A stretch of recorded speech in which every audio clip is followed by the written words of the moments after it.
বাবা কি খাও? পেঁপে পেঁপে যে গাছের পেঁপে দেখছো?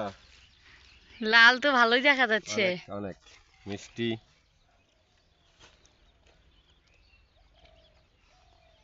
খাচ্ছি আর খাচ্ছি।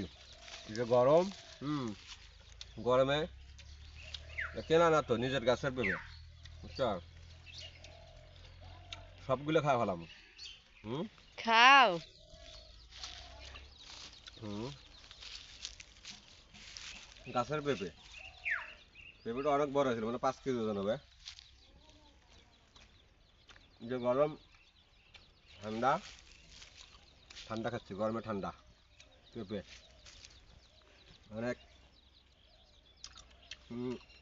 শরীর ঠান্ডা রাখবে, বুঝছো? খাও তুমি। খাবার না তুমি? না। হুম খাচ্ছি।